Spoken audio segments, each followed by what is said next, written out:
When Kevin moved into his dream home in a quiet Arizona suburb, he thought the hardest part of homeownership would be paying the mortgage. Turns out, it was choosing the wrong shade of beige. His HOA had a 47-page paint color compliance manual that required all homes to match one of 6 approved desert neutrals. Kevin, a rebellious soul who thought beige is beige, painted his house a slightly warmer sandy tone. Within 48 hours, an HOA inspector arrived with a laminated color swatch, holding it up to Kevin's wall like he was authenticating ancient art. The verdict? Non-compliant. Kevin assumed a friendly chat could clear things up, but the HOA sent him an official letter demanding he repaint the entire house, or face $50 daily fines, because his beige was emotionally aggressive and clashed with the neighborhood's visual harmony. Yes, they actually used the phrase, emotionally aggressive. To make matters worse, one neighbor whispered that this was the second time someone had been cited for the wrong beige in that street. Rumor had it, a family once had to repaint their garage door because the HOA claimed it looked too happy in sunlight. Kevin tried appealing the decision, but the HOA board rejected his request without explanation, other than quoting page 23 of the manual. Uniformity ensures tranquility. He finally repainted, matching the approved beige exactly, but swears it looked identical to his original color. The day after he finished, the same inspector stopped by, gave a silent nod of approval, and left. Kevin now jokes that the HOA cares more about the undertones of his paint than the safety of the community. His wife? She's already drafting plans to, accidentally, hang a bright red wreath on the door just to see what happens.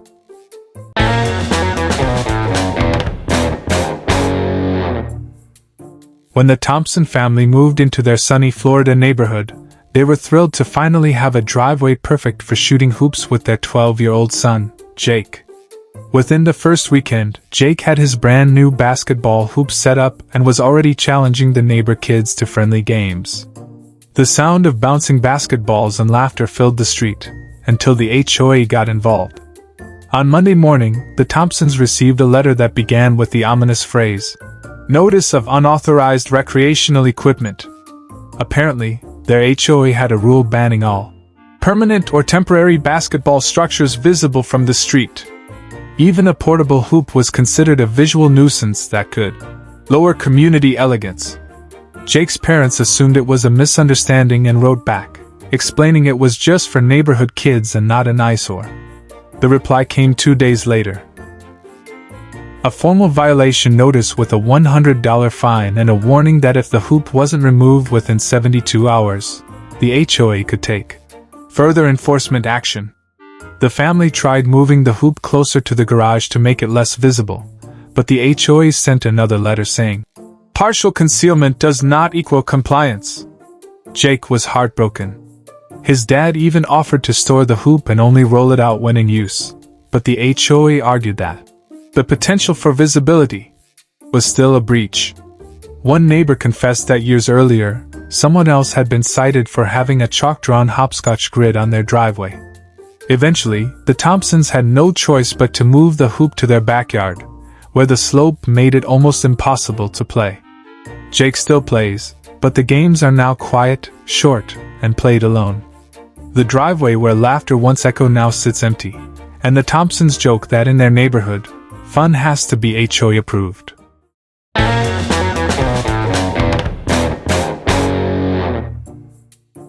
In the snowy suburbs of Colorado, the Martins were known for having the most spectacular Christmas light display on their street.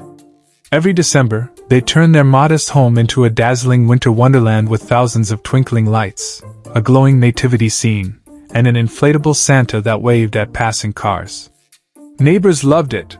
Some even made it a tradition to walk over and take family photos in front of the Martins' house. That's why it came as a shock when, just 3 days after Christmas, the Martins received an official HOA letter stating they were in violation of Seasonal Display Ordinance 12B. The rule? All holiday decorations must be fully removed by January 1st at 12 a.m. sharp. No exceptions, no grace period. The letter even included a time-stamped photo of their home, taken at 12:07 a.m. on January 1st, proving the offense. The Martins thought it was a harmless oversight. They planned to start taking down the lights that weekend. But the HOA wasn't feeling festive. They slapped the family with a $200 fine and warned that each additional day the decorations stayed up would result in another $50 penalty. By January 3rd, the Martins were already $300 in the hole. Determined to fight back, Mr. Martin attended the next HOA meeting, armed with a petition signed by 18 neighbors saying they wanted the lights to stay up longer for the kids to enjoy during winter break. The HOA's response? Sentimental value is not a regulatory factor. The Martins caved, spending the next freezing evening tearing down weeks of work just to avoid more fines. But in a final act of quiet rebellion, they left the inflatable Santa standing, deflated and crumpled, in the front yard until spring. Now, every January, their neighbors still joke about the Santa that lost the war against the HOA.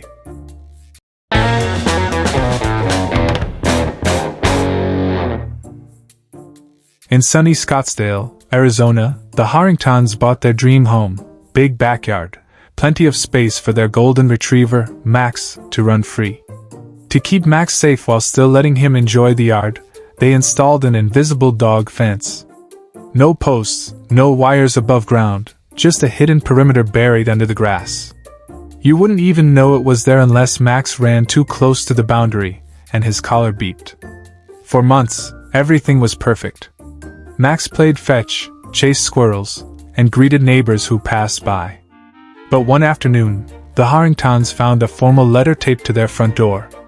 The HOA claimed the invisible fence violated Property Aesthetic Guideline 8C, which prohibited non-uniform boundary demarcations. The kicker?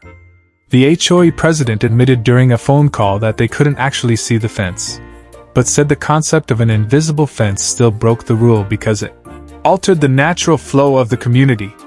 The Harringtons were stunned. They argued there was no physical change, no harm to anyone, and certainly no eyesore. But the HOA doubled down, issuing a $150 fine and a 14-day deadline to remove the offending installation. Confused about how one could remove something that was buried and invisible, Mr. Harrington even offered to host an HOA inspection day, so board members could come look at his lawn and confirm nothing was visible. The HOA refused, claiming, "Inspection is unnecessary when a rule has already been deemed violated." In the end, the Harringtons paid a landscaping crew $500 to dig up the system, leaving their yard looking like a patchwork of fresh dirt.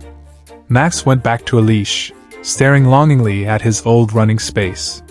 To this day, the Harringtons keep the HOA letter framed in their living room, a sarcastic reminder of the day they were fined for something no one could see.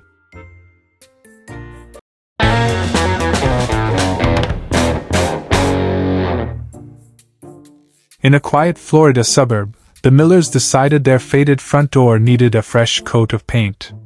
After weeks of browsing Pinterest boards and hardware store swatches, they fell in love with a calming blue, somewhere between ocean teal and summer sky.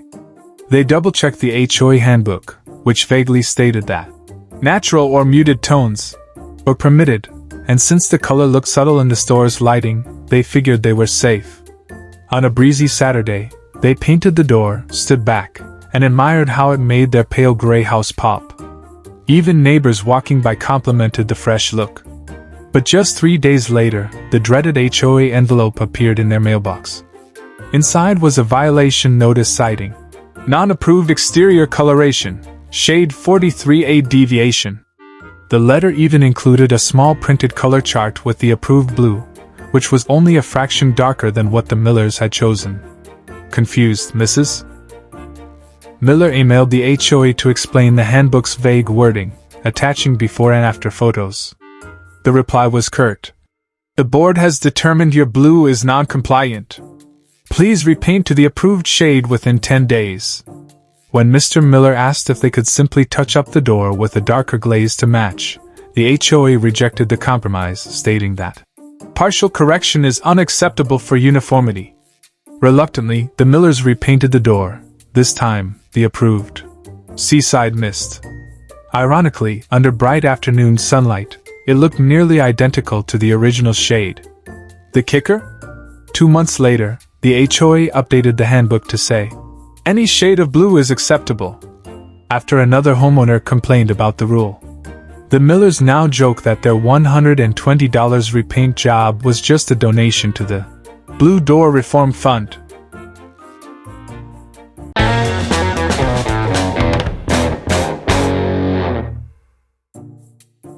In a neatly manicured Texas subdivision, the Carters adopted a playful golden retriever named Buddy.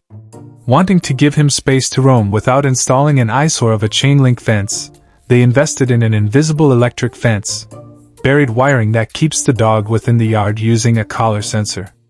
It was perfect, no physical obstruction, no mess, and Buddy was safe. For weeks, everything went smoothly. Buddy stayed within the property line, neighbors admired how the lawn looked open and spacious, and the Carters felt proud of their decision. Then, out of nowhere, the HOA sent a certified letter marked "Urgent Non-Compliance." The violation? The HOA handbook required visible fences of wood, vinyl, or wrought iron to maintain neighborhood uniformity. Since the Carters had no visible fence, they were breaking the rule. The Carters argued that their invisible fence was technically a fence, it just wasn't visible.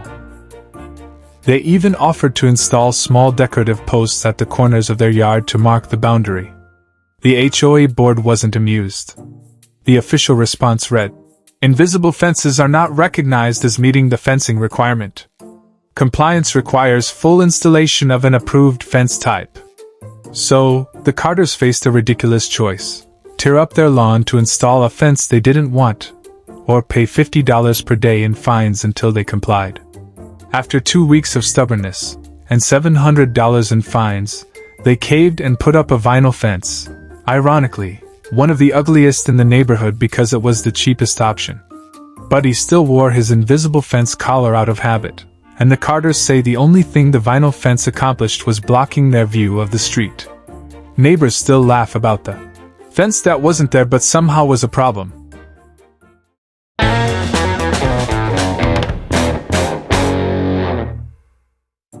In a picturesque Florida gated community, Mrs. Linda Monroe took pride in her vibrant front garden.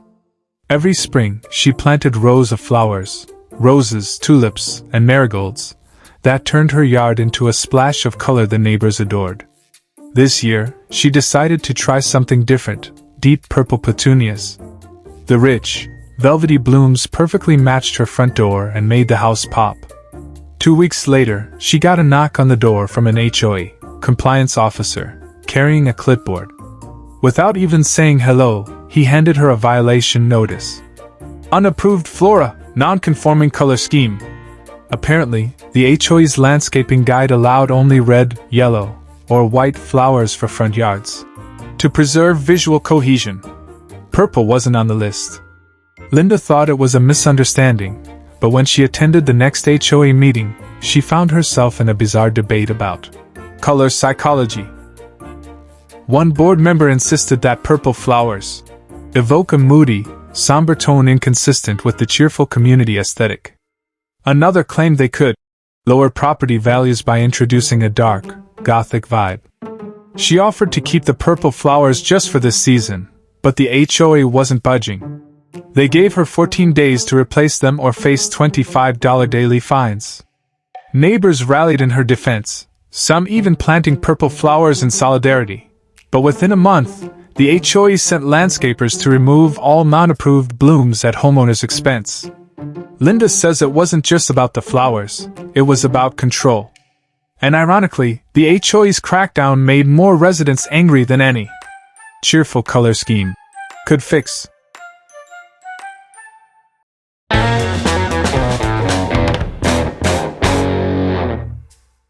In a quiet Arizona suburb, James Turner loved spending his weekends on the porch, sipping iced tea in his favorite old lawn chair. It wasn't anything fancy, just a foldable aluminum frame with green and white webbing, the kind that looked straight out of the 1980s. For James, it wasn't about style, it was about comfort and tradition. One afternoon, he received a letter from the HOA that read like a bad joke.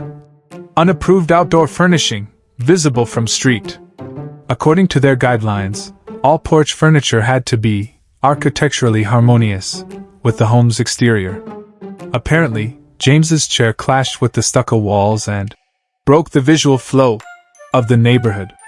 James laughed it off until the HOA gave him a formal warning and threatened $50 a day fines.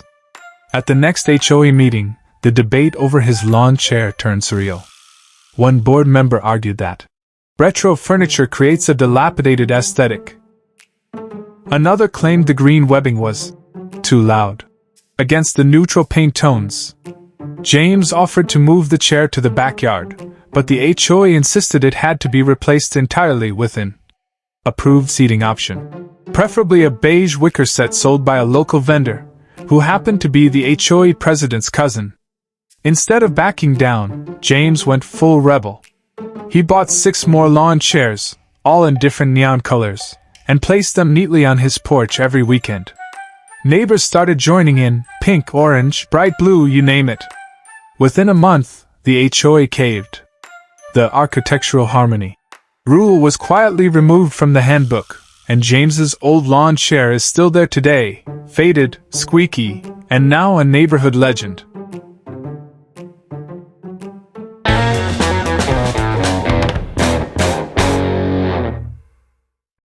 In a small coastal town in Florida, Margaret Lopez loved the sound of her wind chimes. She had collected them for years, bamboo ones from Hawaii, glass ones from Venice Beach, and even a metal set tuned to play the first notes of Somewhere Over the Rainbow. To her, they were calming reminders of her travels. Then came the HOA letter. According to their noise regulation policy, all wind chimes were banned because their sound could disturb the peace of local wildlife. Margaret thought it was absurd. She'd never seen a bird look stressed from a gentle chime. But at the next HOA meeting, the rule's origin was revealed. Apparently, one board member claimed the neighborhood squirrels had been acting erratic because of constant tonal interference. The room went silent for a second, then half the attendees laughed out loud.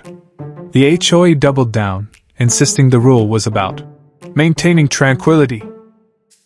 Margaret argued that the real noise problem was her neighbor's leaf blower, but the board ignored her. Instead of fighting in court, Margaret staged the chime-in. On a sunny Saturday, dozens of neighbors hung every kind of wind chime they could find: metal, wood, seashells, even repurposed silverware, all ringing in unison. The streets sounded like a giant, slightly chaotic spa. The HOA sent warnings, but when half the community refused to comply, they finally backed off, rewriting the rule to allow wind chimes under 40 decibels. Margaret kept her favorite bamboo set, and as a running joke, someone even gave the local squirrels tiny plastic earmuffs.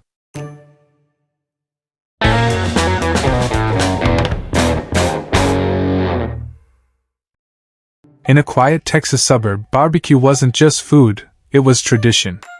Every summer weekend, families rolled out their grills, the air filled with the smoky smell of ribs and brisket.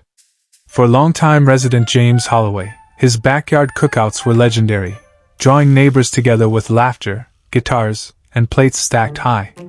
That's why the HOA's new rules shocked everyone. All outdoor grills are prohibited due to smoke, odor concerns, and visual disharmony. James read the notice twice, convinced it had to be a joke. Smoke odor? In Texas? Where barbecue was practically a religion. At the next meeting, James stood up holding a plate of brisket, offering it to the board members before calmly asking, "Does this smell like a problem?" The room chuckled, but the board stayed stern. They insisted that the sight of grills cluttered the neighborhood aesthetic, and that food smells might offend sensitive noses. Neighbors were furious. A ban on barbecue felt like a ban on culture. Soon, residents began hosting secret cookouts, firing up their grills in garages, backyards, and even one person's pickup truck bed. It became an unspoken rebellion, the Suburban smoker resistance. The standoff peaked during July 4th. James and his friends organized a massive Freedom Cookout. with over 40 grills lined up on his cul-de-sac. Flags waved, music blasted, and the smell of brisket and burgers drifted for miles. The HOA tried to hand out violation slips, but there were too many people. By the time local news cameras arrived, the board looked ridiculous. Under pressure and bad publicity, the HOA caved, rewriting the rule to allow barbecue grills if stored discreetly when not in use. James celebrated the victory with his neighbors by grilling a steak the size of a car hubcap. In Texas, at least, barbecue had beaten bureaucracy.